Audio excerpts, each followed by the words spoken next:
Yo, what's going on, guys? Welcome back to the channel. Today I'll be giving my UFC 325 post fight recaps. Starting off with the early prelim opener, ending with the main event. The early prelim opener of Salkilld versus Lawrence Liu. This was the first finale for the road to the UFC. I'm gonna be completely honest. I didn't give a prediction to the first three fights. I believe it was because I didn't watch the road to the UFC. I didn't really know a lot about these three fights, so this was kind of a new introduction of me to these fighters, and I do believe that Lawrence Liu won this fight.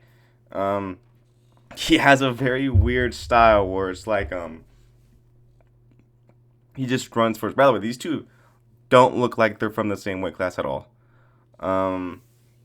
Schillinger also had absolutely much more better striking technique than Lawrence Liu. Lawrence Liu was basically just like walking forward side to side, like fucking a henchman. He's like walking forward like a fucking I'm not gonna finish that sentence because I don't know what I was gonna say. But he was just like fucking throwing with everything he had, throwing everything he had. Sometimes it landed, sometimes it didn't. I don't think he was the cleaner striker in this fight, not at all. But he was able to win this fight from the takedowns and the grappling situation that he was able to create.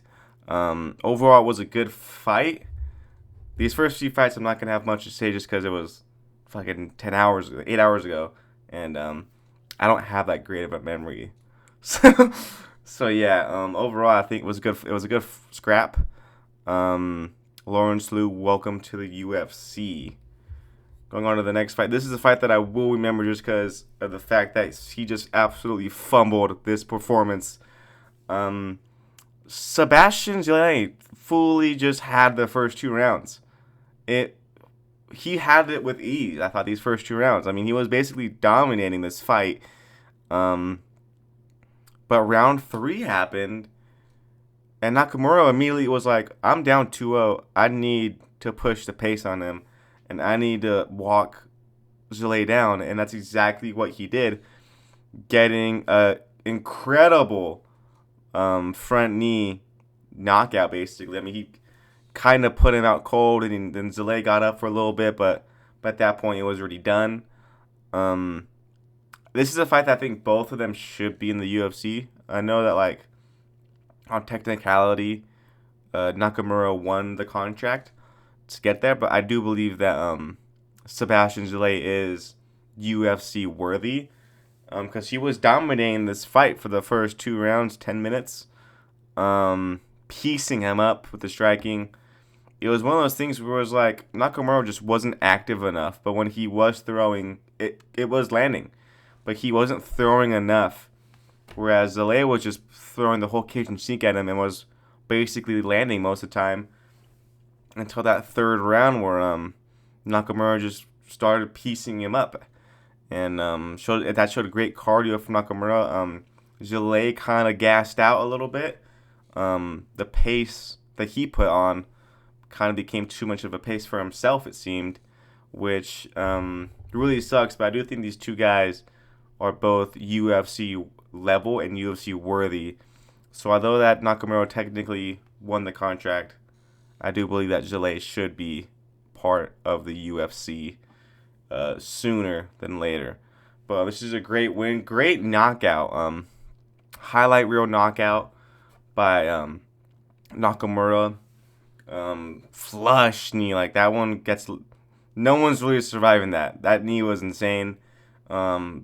Big congrats to Nakamura for on the win. Welcome to the UFC. Gillay, I believe you should be in the UFC as well. This fight, I'm going to be honest, I didn't watch a single minute of this fight. So I'm not going to give my recap on it. My fat ass decided to get food. So I wasn't able to watch it. I was getting Mexican food. I don't know why, but I just felt like I needed it. And I wasn't able to watch this fight. It seems like this was a huge striking battle just from the numbers here. Where Darmar Fan was able to outpoint him, I guess. Don't know too much about this fight. Didn't watch it, so I'm not gonna talk about it for much reason. All right. Here's a fight that I did watch: Con Offley versus Yiza. I don't understand how Con Offley won this fight at all. Like, at all. I understand that in the first round he kind of had some moments with the grappling, but it wasn't like insane.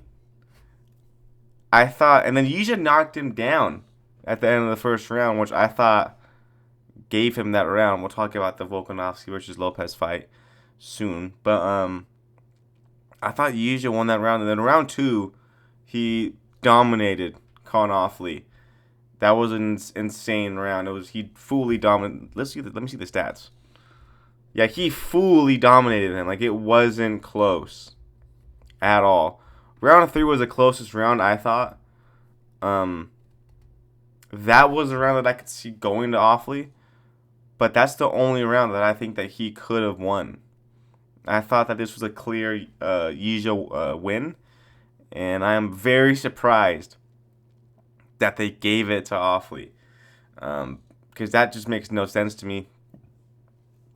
He was getting pieced up on the feet, and that was where the whole fight was at. I mean, this makes no sense to me how Yiza didn't win this decision. I mean, it was, if anything, this fight was like, this could be like closer to like 30-26 than it is a win for Offley.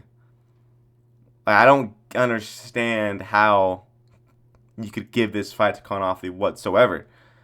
But they did. That's absolutely wrong. That shouldn't have been the case. Oh, fuck. What did I do? But, yeah, that makes no sense that they gave it to Con Offley. I guess congrats to the win. Yiza, you get this loss, but it's like, no, I won that fight.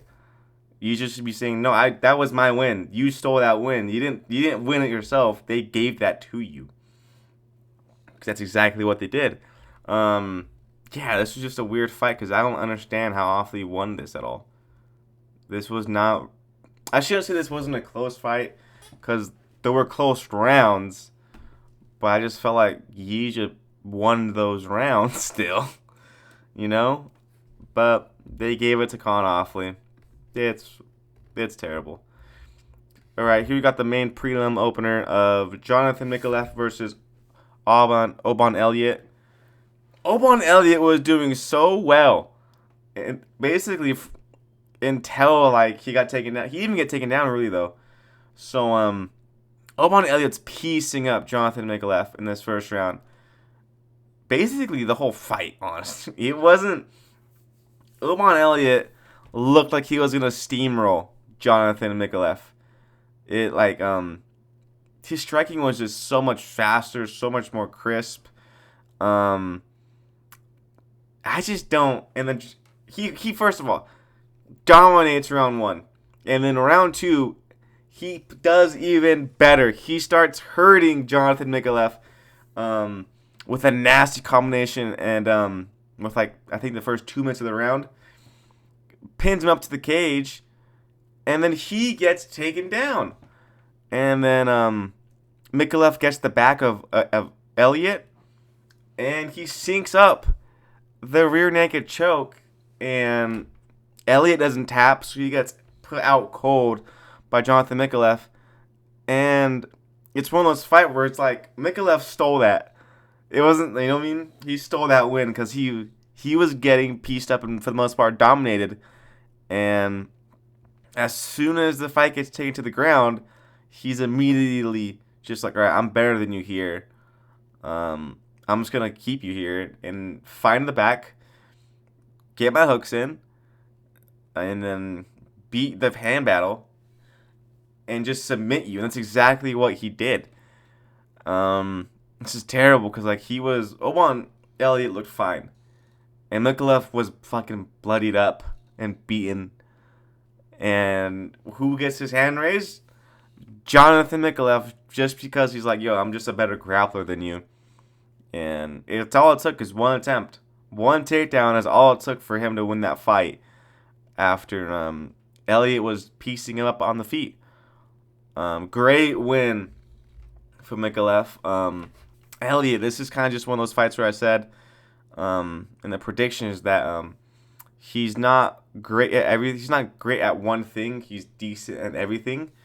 But if you have someone who's just known, who's like a known better. Let me rephrase that.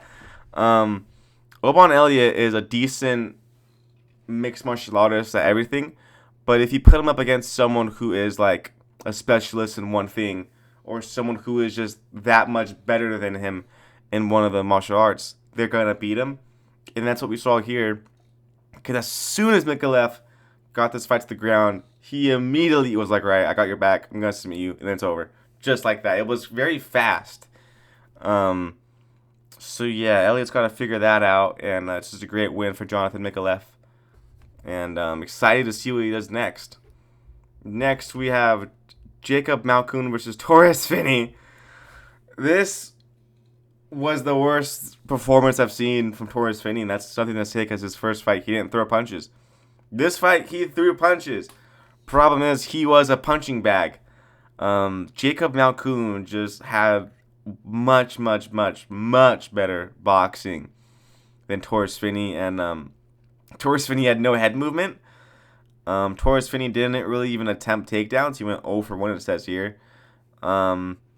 He literally didn't do anything. He also tore his Achilles in like round 2. So first, he's not doing well on the feet. He can't get this fight. What the fuck is this?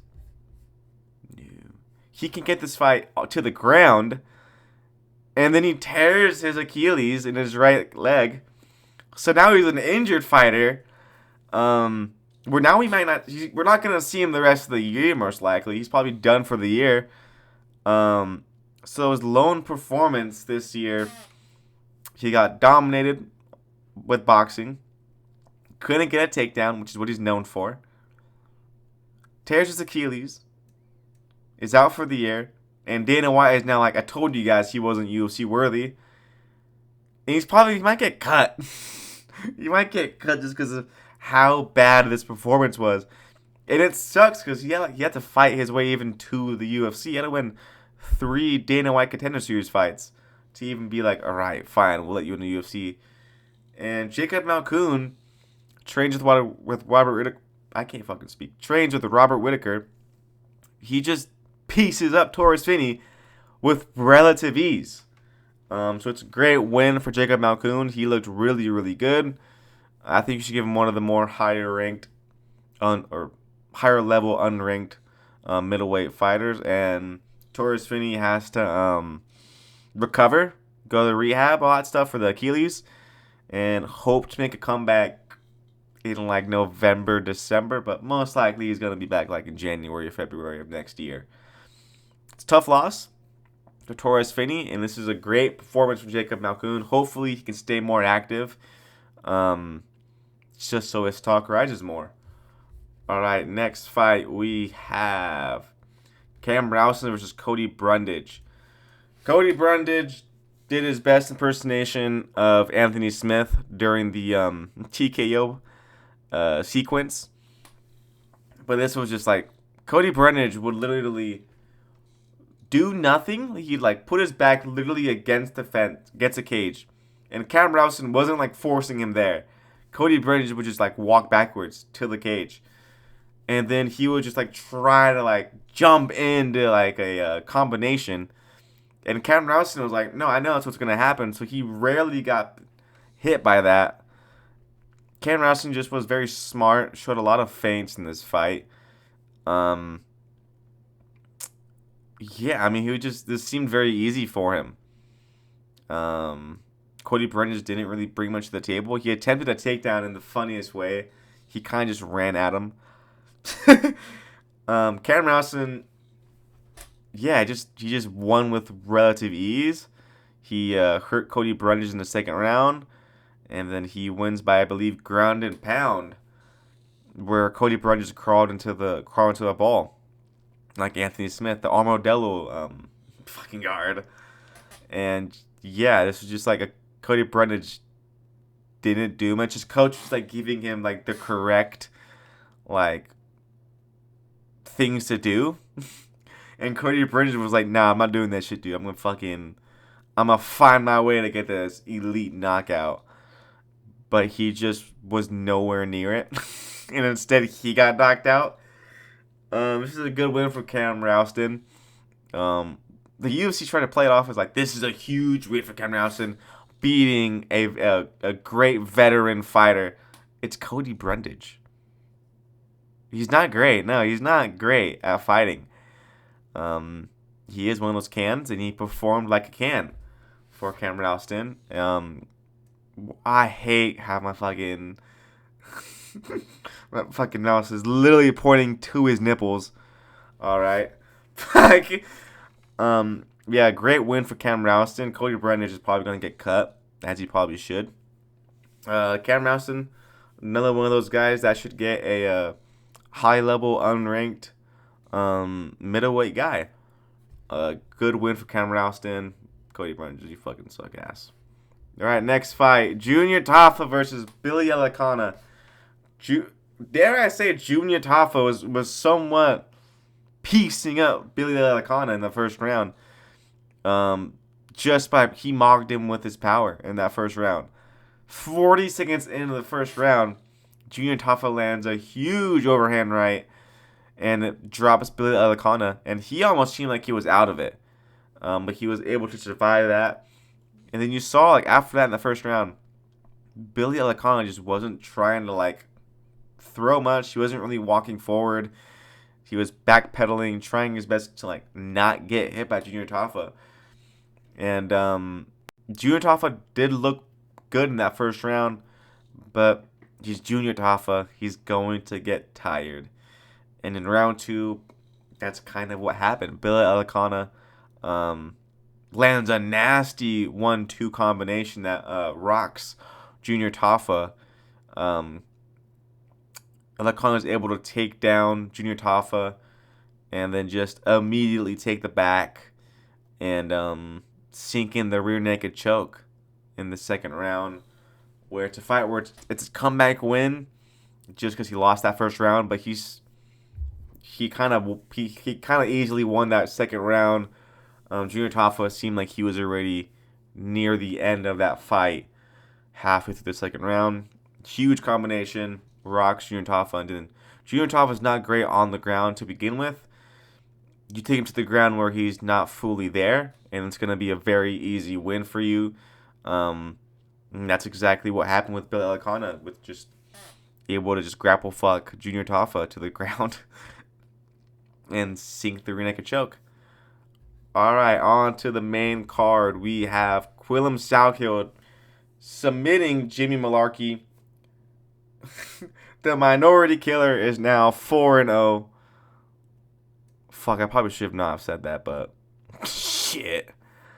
Well, that was a fun ride for the YouTube channel. That was a fun ride. All right, this is not going to be seen anymore. Well, it was a nice 15 videos. Shit. I'm gonna cut that. I don't know how to edit. I'm cutting that out. I don't know how to edit. This is a very much shit show here. But Quillem Salkilld, the Minority, yeah, word, was able to beat Jimmy Malarkey, who is a ginger. So technically that name counts. Gingers are technically minorities still. So he did technically still do what I just said 20 seconds ago. But yeah, he immediately showed like, hey guys, I know I got some nice knockouts, but I am a grappler at heart. So immediately just lands this nasty takedown attempt on Jimmy Malarkey. Malarkey's able to get up, and then Quillem Salkilld takes him down again, where he's just like made it a point that he's like, I'm gonna just dominate you on the ground, and that's exactly what Salkilld was able to do. Gets that submission in that first round, rear naked choke. A lot of rear naked chokes happened in this fight, which was nice to see. But yeah, Quillem Salkilld, get him either like he has to fight a ranked opponent now. I think you give him Michael Chandler. Michael Chandler, yeah, maybe. Give him someone like that, or like Benio Dariush, someone who's like not quite. They're not gonna be like top level UFC fighters anymore, but they do have that good ranking spot. Just to build Quillen Cycle that much more. So yeah, give him like Michael Chandler or like a Benio Dariush, one of those guys in this next fight because I think he's ready for it. I mean, 4 straight wins. Um, the problem is you can't give him Chandler because he's not. What's his minority thing? Like his kids. Well, he's not fighting Michael Chandler's kids, so like that's not a minority thing. He's not fighting Happen Ace, so he's fighting Chandler, who is a father to minorities though. We'll have to see how that works out. He could do that though. I mean, nah, that wouldn't work out. You probably have to fight Benito Dariush Salkilld. You have to keep the name there. You have to keep the name there, dude. But yeah, great win for Quillen Salkilld. Get him a ranked opponent next. On to the next fight. This is my fight of the night. It's not gonna be the fight of the night, but this is my fight of the night. Just because how fun was this fight? Tai Tuivasa versus Taliesin Teixeira went 3 rounds, and these two guys looked like they wanted to die halfway through the second round. This fight was insane. I love this fight. Taliesin Teixeira was immediately like, I'm gonna take down Tai Tuivasa's fat ass. That's exactly what he was able to do. He just fucking laid on him. There was a moment where I was like, thank God no one is in my house. Just because there's a part of the fight, I think it was round 2, where it's like Tai Tuivasa just like full belly to the ground. And like Taliesin Teixeira was like riding his ass basically. And I'm like, thank God no one is in this room.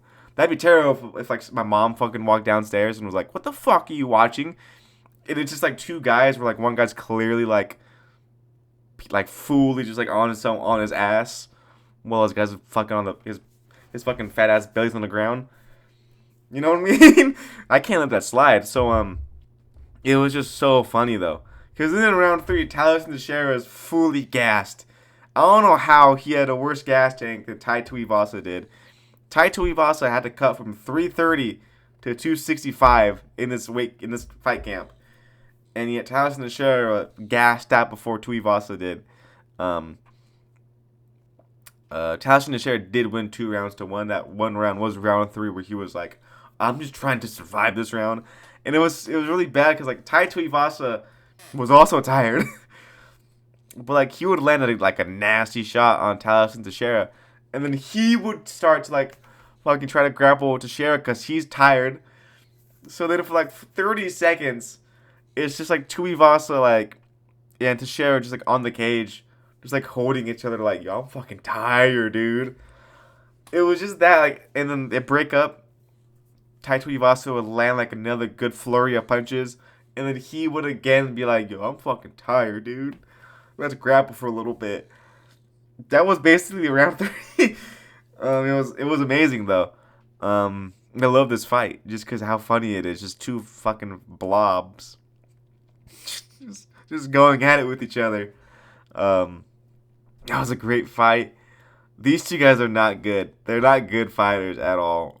Tai Tuivasa, you're lucky. You're exciting because you're on a 6-fight losing streak. I mean, they could have let go of you a long time ago. They let go of Rosenstrike after he beat you.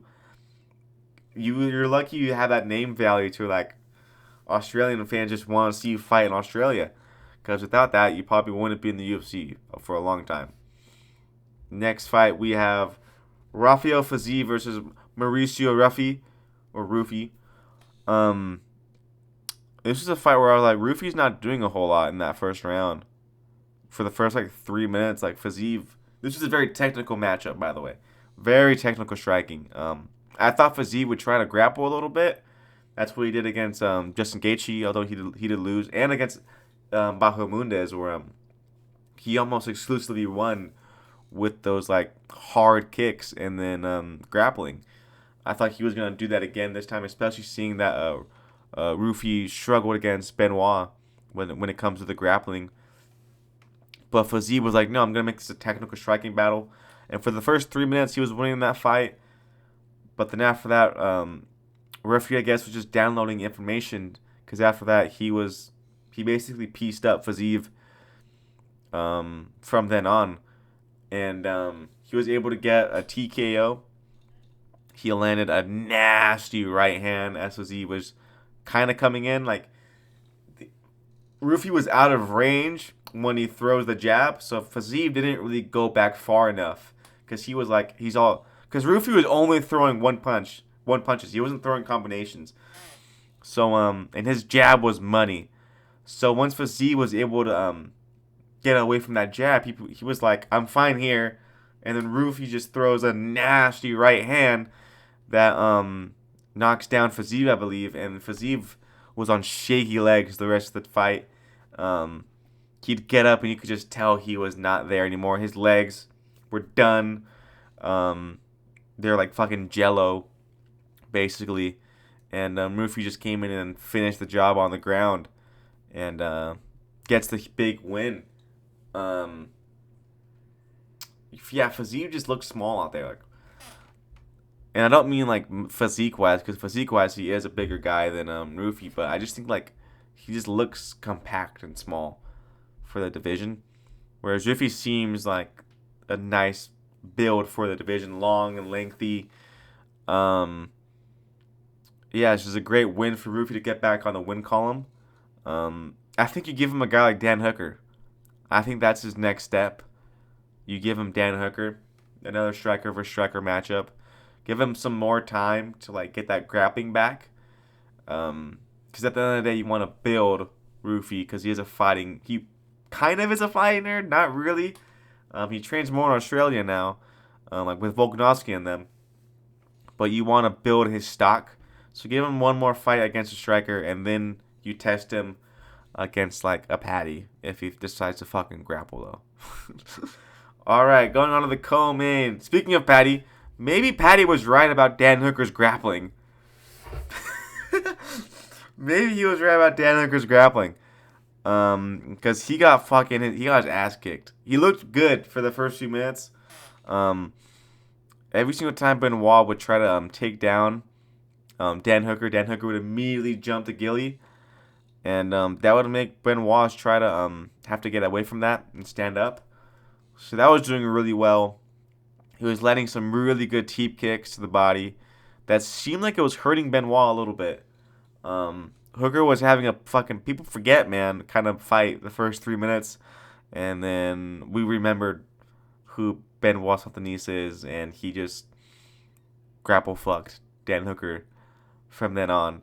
Round 2, if round 2 finished, this was a clear 10-8. Yeah, Benoit was really just fucking him up. It was kind of the same game plan of the whole Armand fight. It's basically the same thing. Where it's just like, I'm better than you at grappling. The difference between Gamrot's grappling and Armand and Benoit's grappling is that Gamrot can't keep his opponents down to the ground. Whereas Armand and Benoit, that's what they do with their grappling. They take you down, keep you there, and then throw haymakers to you on the ground and then try to get submissions. The reason why Hooker was able to survive and win that Gamrot fight, even though I thought Gamrot won that fight, was because like there wasn't really a struggle to get back up. Dan Hooker would get taken down, and then within 20 or so seconds, he'd be right back up. In this fight, he couldn't do that, and Benoit was just attempting that arm triangle. He had it for like a minute, it seemed, and then he got away from that. Full amount, just started funking up Dan Hooker, and it was down to the point where the ref had to stop it because Dan Hooker was technically like being defensively aware, but at some point, at some point 30 unanswered shots is 30 unanswered shots. I'm not gonna let you keep fighting, and I think it was the right call. Benoit It's a big win. I think you give him Paddy Pimlet. Obviously, Paddy's going to need a lot more time, but I think that's the fight to make. Good bounce back for Paddy, and then it's a great opportunity for Benoit. Dan Hooker, like I said, I think you should fight Mauricio Ruffy next. It's a good matchup for him too, just because it's one of those strikers versus strikers matchup. And Dan Hooker's he's not that great of a grappler. He's one of those guys that you put on a card for a fun fight. You don't put him on the card so he can win that and get closer to a title shot. But yeah, congrats to Benoit, and look forward to your next performance. Now we have the main event. Diego Lopez loses. Why am I saying it like that? Alexander Volkanovski beats Diego Lopez 4-1 and 5-0. I don't agree with the 5-0 fight or card or scorecard. Round 1 was close. Like, what was the technical like? Fuck. What was like? I'm fucking stupid. Like, what was the shit? Round 1. Yeah, round 1, Volk landed more. That was a close round where they just basically landed low kicks. I can kind of see if you want to give that to Lopez. I was talking to my uncle, and I did, but looking back at it, I don't think that Diego Lopez won round 1. I think if anything, the rounds that Lopez could have won. I thought he clearly won round 2. Yeah, I thought he clearly won round 2. Pretty close on the striking. Gets a takedown. I thought he was able to win round 2. The other round that you could give it to, I probably wouldn't, was round 3 just because of the knockdown. But I don't think the knockdown was enough for Diego Lopez to win that round. Even though it says the striking was very close, Volkanovski was landing the harder and cleaner shots in round 3. Lopez was able to get a nice check right hook that knocked down Volkanovski. But Volkanovski stood up immediately. It was like a flash knockdown. It wasn't like a huge like shot. So yeah, I thought that Volkanovski won that round. Volkanovski clearly won rounds 4 and 5. So the main rounds that I thought this was basically the same fight as the first fight, where it's like 3-2, 4-1. Where basically round 3 in this fight was round 2 in last fights. And the last fight where it's like close fight or close round, and Lopez gets a knockdown. The only difference is that knockdown actually was really hard.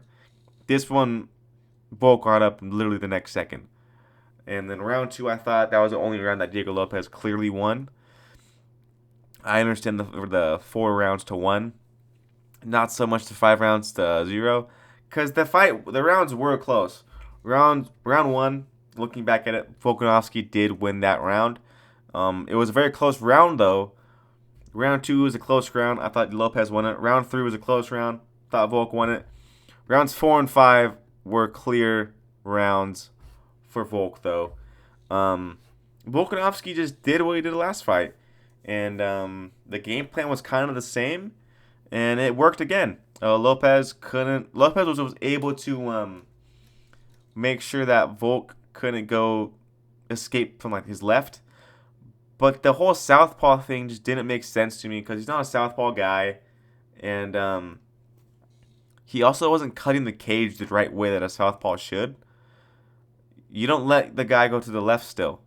Or to your left, and that's what he was letting Volk do. I like Diego Lopez's low kicks in that fight, but he wasn't aggressive. He hasn't been aggressive his last few fights. I don't know why. Like, he used to just like throw everything on the table until that Danny Ige fight where he tried to do that. It didn't work, and since then he's been much more calculated. But I think Diego Lopez is like Michael Chandler in a sense. Which, like, Diego Lopez can't be calm and calculated because it's just not what he does. He wins fights off of creating chaos. And he created chaos against John Silva, but in these 2 Volkanovski fights, he couldn't create chaos, which is why he lost 2 pretty convincingly fights. Like, I think of the 10 rounds, I would give him at best 3 or 4, and at worst, I'd give him only 2. So yeah, it just wasn't enough. Volkanovski is great. He is literally Alexander the Great.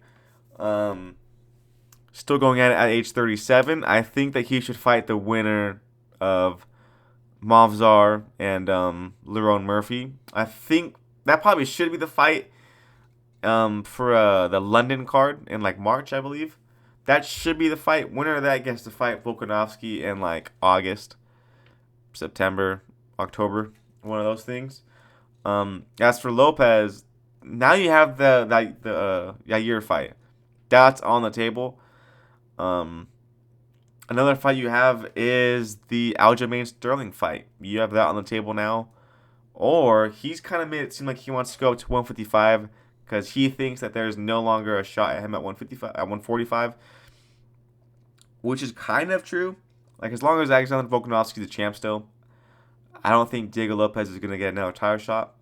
I know we saw Max Holloway get 3 title shots, but that's because Max Holloway literally beat all the contenders that could have fought Volk. It was the whole thing where it's like, if you want to fight Volkanovski, you have to beat Max Holloway. The problem was Max Holloway was beating all the opponents. So unless that kind of seems that, like, unless Diego Lopez is able to do that, I don't think he's getting a title shot at 145 as long as Alexander Volkanovski is the champ. But yeah, that is all I have for you today. I'll try my best to like get a matchmaking fight out or video out tomorrow.